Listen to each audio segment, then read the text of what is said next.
Cool. So just me today, flying solo again. Around the holidays, sometimes that be happening. So I'm gonna be here. I'm gonna just kill a few minutes here at the beginning. We're looking for radio hosts from the 2000s and 90s. If you guys, anyone knows what I'm talking about, just really slow cadence, had like a really specific way of talking, like being like Adam Worth.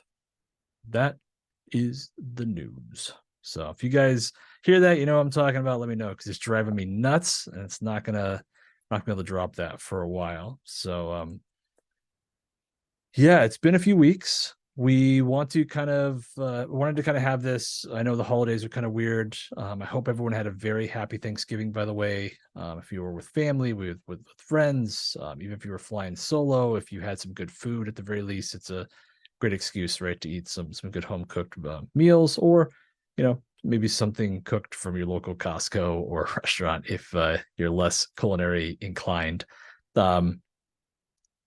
But I did hope you had yourself a good time. If you're into the Black Friday shopping, or if you're more of a like me shopping from your computer seat, or whatever that is, yeah, I hope you guys maybe got some stuff for Christmas, had some good times, etc. And for those of you who worked, thank you for providing a service for everyone who was putting meals together. You probably gave them some bonus points, or at least reduce the scolding from the in-laws or something like that, right? So yeah, as far as what we really want to cover today is we want to continue talking about mobile. It's going to be the main topic that we're focused on until we get this right, until we kind of have everyone's confidence back. I know it's been a frustrating couple of months, and it's frustrating me that we still continue to have issues. We released a couple of things over the last few weeks. They have helped, but they've also kind of, had a couple other things that have continued to cause issues. So I guess let's start with what we fixed, and then I'll kind of go into what's on deck, so to speak. So we've been focused on the infinite spinner. I know that that's the critical core issue that plagues you guys. It forces you to close the app. If you were in the middle of something when that happened, you lose that data. I get that that's frustrating. Obviously, you also have to deal with closing your app and logging back in front of the customer. It's not a fun time for anybody. And that's been our main point of focus. We've tried to fix a couple of small things as we've had time. So basically, you can kind of think of the cadence as, hey, we're testing a build. And while we're testing the build, trying to see if we break anything, we work on trying to fix some of the smaller issues. And that's sort of how we're rolling this forward. Because if we spend too much time on the smaller issues, then the glaring issue is still there. Some cases we might have been better served getting a quick release out for a couple of those things. And so I'm sorry if we made the wrong call there. But that's kind of the in-house philosophy that we've had. Now, the spinning issue itself, I talked about it in the last Ask Live. It's a very complicated issue. It's based on the timing when you come back into the app after you've been essentially away. The timing we have set is 30 minutes. The operating systems themselves, so Android and iOS, they do this automatically. And so if you've basically been in the background, not in the app, it'll essentially sort of kick it back to the homepage. So really good example, I'm showing my age here a little bit as a millennial, but I'm on Instagram a lot. And I'll be on something, I'll leave and I'll come back. Then like if I was on a reel or if I was on a post, whatever it might be, I will be kicked back to the homepage. And for Instagram, that means I'm back to the infinite scroll of social media doom, right? So it's the same kind of idea. That process was causing a lot of issues for our users. And so we kind of addressed how we were handling when the app wakes back up. We completely revamped that process, and it fixed the core issues we were having, but it's also caused these other issues as we work through kind of these very specific pathways. So you can kind of think of it as, depending on what page you're on, when this process gets cleared and kind of kicked back to the homepage, each of those has sort of a different pathway. Then a couple of those pathways are still acting up. The biggest one is when you're directly on the appointment screen. That will be fixed in the upcoming release. There are also some other things that are going on that are very similar to that we've patched as well. There were some other fixes that I kind of glossed over in the last two releases that weren't tied to the spinner. So the big one was we fixed an issue where the grand total wasn't calculating and showing on the appointment screen. We updated, this is the big one for the permissions. So Android 13 and higher changed some ways in how they handle permissions. And when we did some modifications, there was something that got missed there. And so we basically moved the permission handling for images and updated that process. So on the Android side, that issue was patched, and it's also much easier to understand and adjust those permissions when you're trying to upload or take photos, rather than having it be tied to your initial login. We also have attempted a couple of other fixes at the spinner, like I already mentioned, and that's really what the focus has been on over the last few weeks. Do you have anyone in chat yet? Looks like it's just us. So I'm going to move on. That's the big thing, is that's sort of the goal of the next release. We want to have a release candidate ready this week, at the end of the week. I will try to get as many people as I can into the test environment if they so want to go that path, to see if it actually helps or if it doesn't help. And we will continue this process of trying to have weekly releases as best we can moving forward. There are actually a couple of features we have completely pushed back on mobile. We understand that doesn't really matter if we add something new if you guys can't work through your day-to-day, especially your technicians, right? So that's the absolute focus. We really want this wrapped up, ASAP. We want you guys rolling into the new year with an app that you actually enjoy again. And once we get through those, really trying to fix a couple of these ongoing issues. The login issue is another big one that we've had essentially tabled. It's partially fixed with the spinner update, but there's another big change we want to make that we're basically putting on hold until the core bugs themselves are resolved. So some other cool things coming down the pipeline for mobile. Like I said, that's pushed back until we get this fixed. That's really the bottom line. The other big news is obviously the 6.7 release keeps getting larger and so forth. We want it out. I know, I hear you guys. I want to get it out as well. I've gone essentially every 3 days or so, done a big walkthrough of the process. Keep finding little things. The biggest issues have been resolved as far as the QA process goes. So we're definitely at the finish line here. We've still got probably about another week or so before it's going to be kind of ready to go. We're also doing some things internally that are a little bit more in depth as far as the testing goes, to make sure that this release is a smooth one for everybody. We want to make sure that when it gets out, you guys are excited for the new stuff and for the bug fixes that are there, and not pointing and looking at the new bug fixes or the new bugs that got introduced or something like that. So we're going to be expanding and doing different things in 2024 to continue to improve our QA process. By the way, it's a big focus point on the team for this year. So what else do we have? So I think from here, talked about the beta testers, talked about the releases. I think from here, the big thing is I can jump into some SMUG posts. There are obviously a lot about the mobile app. I'm not glossing over them. All of these things are things that we read, that we document, etc.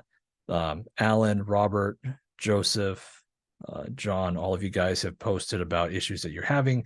There are also other items I don't even have on here that are either newer or that we just, we're kind of trying to keep the Ask SMUG questions separated a little bit between the mobile and the non-mobile issues.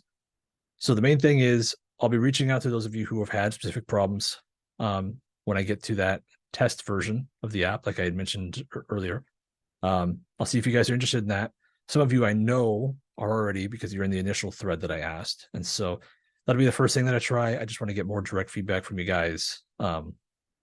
We hear you. I know that you're cursing my name or others. We want to get this fixed for you. So believe me, it's all that it's taking up a huge chunk of my time, and obviously our mobile devs as well. It's their entire focus. So let's focus on some things that aren't mobile related. Some questions that came in. There were a couple of things that related to Podium. So those of you who aren't familiar with Podium, it's a similar platform as Chirp, right? It's focused on automation, text communication, and a bunch of things that are tied to that.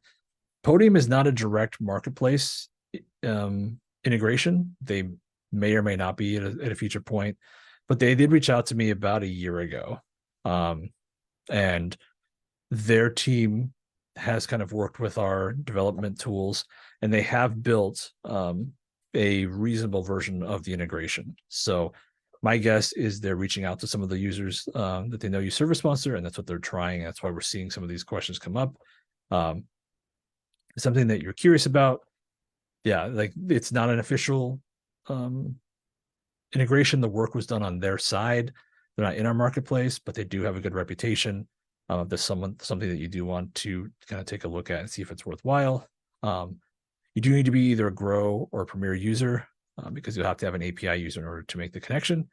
But if that's something you guys are interested in, go ahead and kind of check it out. But like I said, it's something that they built entirely on their end.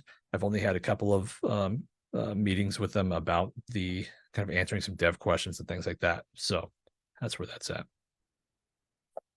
There was another post I just want to throw in here because I love seeing these. It's a moment of victory, and sometimes you really got to focus on that. And it was from Ken. He had a snapshot of his company summary over the last 90 days, and everything was green. So his revenue was up, orders were up, his lead pipeline was up, etc. Some of them pretty drastically so, year over year. So that was great to see. There was some kind of funny comments underneath about that, but that's really a positive thing. I think that gets lost in the shuffle sometimes in SMUG. If you guys want to celebrate your victories together, it's a great thing to see. We're certainly happy to be part of that journey with you guys. So some other questions that came through was David asked if there was a way to create a lead in ServiceMonster Mobile, and the answer is no, at least not currently. The lead pipeline is really meant to be, leads coming in from an external source. So, like a lead intake form on your website or something like that, an API connection that, has leads coming through. And then you then get the notification that the lead came through, and then you start working the lead. I do know that some of you use leads status and opportunities in very specific ways, and that's probably where this I believe that's where this question came from. So far, we've opted to not go that route. I know some of you want essentially the full desktop version of the app to be in mobile, and there's definitely, I think, merit for some of that to be expanded upon. But we ran into this issue with Mobile 3. If any of you guys have been around with us long enough to remember that, we tried to cram everything into Mobile 3. I was not here at the time. It's just from my experience with the app and discussions with Joe. But tried to cram too many things into it, and some things got hidden off screen, and things like that. And the initial onboarding path was rough for a lot of new users. And before these recent mobile issues, the feedback we got for the mobile app was genuinely very positive. And technicians could come in and pick it up really easily. Admins can pick it up really easily. It's really just a matter of making sure we get back to the high standard of what the app should be, rather than giving you guys paper cuts all day with frustration. So it's kind of the reasoning behind that. I'd definitely be interested in kind of learning more about their kind of workflow and figuring out if we can find some solutions, but that's kind of why it is the way it is. There's also another big discussion about technicians being able to add a customer's email address when finalizing a job.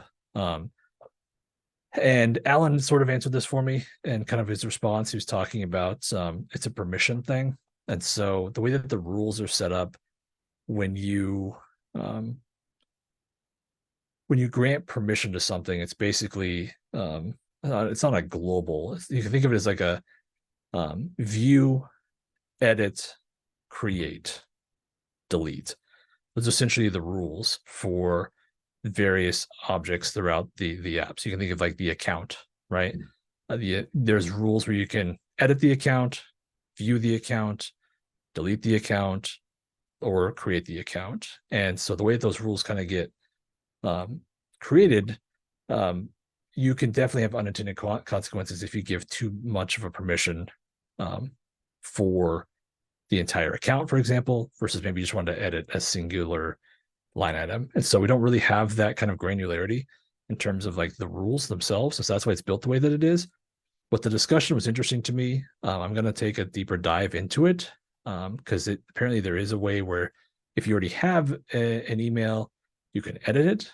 And if you can do that path, it kind of makes sense to me that you'd be able to just add one from the start. So I'm going to see what options we have. But I do know that that's why it was created the way that it was, like Alan had pointed out. But I do think there was some good discussion. And this is why I love the discussion between you guys, because that's where I kind of dig out the deeper context and understanding where the pressure point and friction point is. Sort of going into that deeper, like, hey, this is what we're trying to do. I can do this, but only if X happens. I'd like it better if, we had additional options on top of that. And so, yeah, I'll be reaching out to Darren and talking to a few others that were in that thread to kind of discuss this once we have kind of like some other things sorted out in the mobile end. So if you had any questions come in, are there any viewers? We just talking to ourselves here? I am talking to myself. That's I'm losing my mind over here. Yeah, so I think with that, the main thing we wanted to do, like I said, is give you guys an update. Definitely wanted to talk about mobile.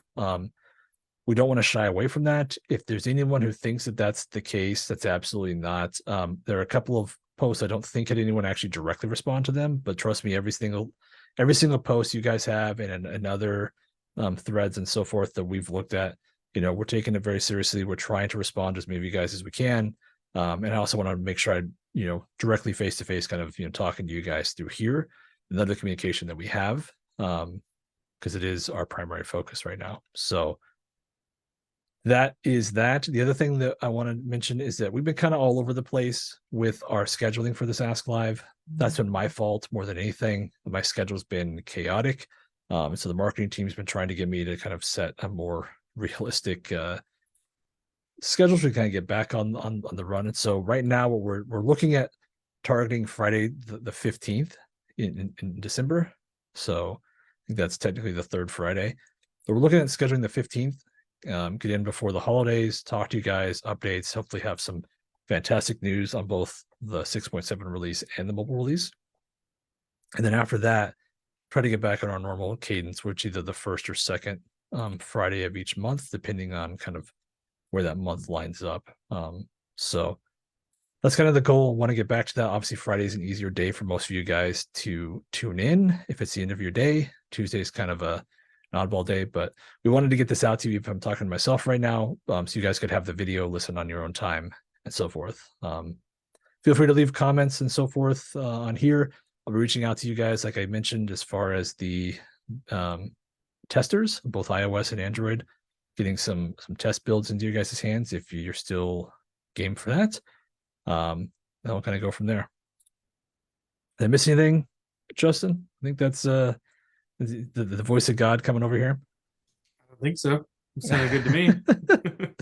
All right. Well, again, I hope you all had a happy Thanksgiving. I know that the year's coming to a close, and it's kind of crazy to me that how fast time has flown through that, but I'm excited to make these things right and head into 2024 and be as strong as possible on our end, and see that growth on your guys' end as well. So hope everyone takes care, and I'll see you next time.